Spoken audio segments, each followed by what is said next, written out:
అసెంబ్లీలో కాసేపట్లో budget ప్రవేశపెట్టనుంది AP ప్రభుత్వం. కూటమి సర్కార్ అధికారంలోకి వచ్చిన తర్వాత తొలి పూర్తిస్థాయి బడ్జెట్ రూపుదిద్దుకుంది. అటు బడ్జెట్ ఆమోదం కోసం ఉదయం 9 గంటలకు కేబినెట్ భేటీ జరగనుంది. కేబినెట్ ఆమోదం తర్వాత దాదాపు 3,20,000 కోట్ల రూపాయలతో రూపొందించిన పూర్తిస్థాయి బడ్జెట్ ని ఆర్థిక మంత్రి పయ్యావుల కేశవ్ ప్రవేశపెడతారు. అటు శాసన మండలిలో మంత్రి కొల్లు రవీంద్ర బడ్జెట్ ను ప్రవేశపెట్టనున్నారు. వ్యవసాయ బడ్జెట్ మంత్రి అచ్చెన్నాయుడు ప్రవేశపెట్టనున్నారు. 2024-25 ఆర్థిక సంవత్సరానికి గాను నవంబర్లో కూటమి ప్రభుత్వం ప్రవేశపెట్టిన 2.94 లక్షల కోట్ల ఓట్ ఆన్ అకౌంట్ బడ్జెట్తో పోల్చితే ఇది 10% ఎక్కువ.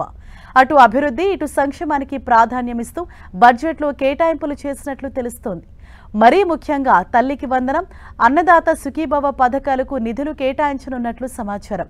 సూపర్ 6లో ఇప్పటికే అమల్లో ఉన్న పథకాలతో పాటు సంక్షేమానికి భారీగా కేటాయింపులుంటాయని, కేంద్ర సహకారంతో వీటిని అమలు చేసేలా పద్ధతులు రూపొందించారని తెలుస్తోంది.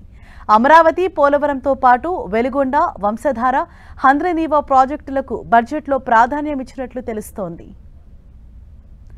ఎన్డీఏ ప్రభుత్వం అధికారంలోకి వచ్చాక పూర్తిస్థాయి బడ్జెట్ ప్రవేశపెడుతుండడం ఇదే మొదటిసారి. దీనికి సంబంధించి ఆర్థిక మంత్రి, ఇతర మంత్రులు, ఆర్థిక శాఖ ఉన్నతాధికారులతో ముఖ్యమంత్రి చంద్రబాబు పలు దఫాలుగా సమీక్ష సమావేశాలు నిర్వహించారు. కూడికలు, తీసివేతలు, ఆదాయం, ఖర్చు తదితర అంశాలపై పూర్తి స్థాయిలో చర్చలు జరిపారు. ఆ తర్వాత 3,20,000 కోట్ల రూపాయలతో రూపొందిన బడ్జెట్ ని ప్రవేశపెట్టబోతున్నారు. అన్ని శాఖలు, వర్గాలు, నియోజకవర్గాలకు బడ్జెట్లో నిధులు కేటాయించినట్లు సమాచారం.